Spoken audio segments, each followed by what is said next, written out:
Every game starts from level 1. And I feel like this is one of those stupidly obvious facts that everybody somehow forgets the moment English pops up. Because no matter what you're doing, games, YouTube, business, sports, whatever, you never skip the beginning. Never. Like YouTube, for example, nobody starts with 1,000 subscribers. You start with zero, then 5, then 10, then 50, then 100. And even the biggest YouTubers that you can think of, Mr. Beast, Hikakin, whoever you can name, all of them, they all started at level 1, posting to nobody, talking to the wall, learning the game step by step. Language works the exact same way. And this part is important because your Japanese also started from level 1, whether you remember it or not.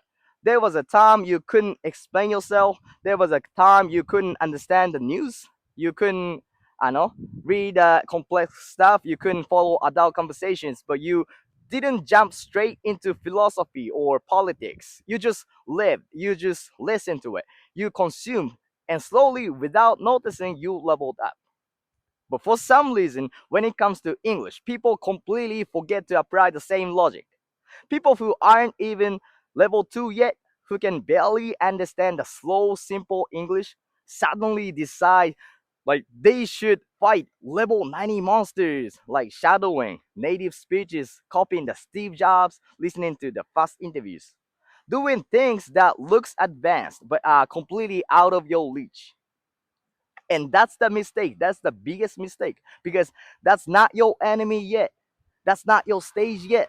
And walking into the fight is the same as starting a game with no skills, no gear, no experience, and running straight into the final boss, thinking effort alone is gonna save you.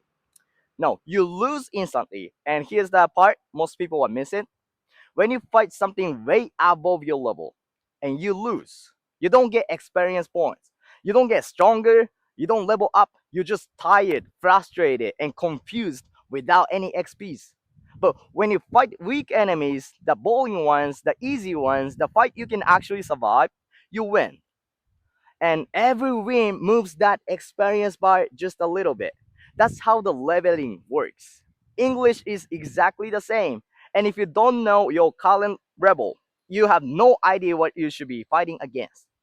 So you end up wasting your time and energy on enemies that were never meant for you yet. So the real question isn't what's the best study method or what's the material should I use. The real question is what level am I right now? Not the level you wanna be, not the level you imagine yourself, but the level where you can actually understand things without forcing yourself, without translating every sentence into Japanese, without feeling like you're drowning. That level is your stage. And that stage is the only place where you can get the experience points. Growth doesn't come from suffering through impossible content. It comes from winning the small fights over and over again, letting your brain recognize the patterns, stacking tiny victories until the system outplays you automatically. That's not motivation. That's just a game design. That's how the brain works. English isn't a subject. It's not a test. It's not a grind. It's a game with levels, stages, and experience point system. And if you respect that system, you level up naturally. But if you ignore that shit, you can grind for years and still stay exactly where you are. That's the whole idea. Know your level. Fight only what your level allows. Collect experience points and let the game do what it's supposed to do. Everything else is just a noise.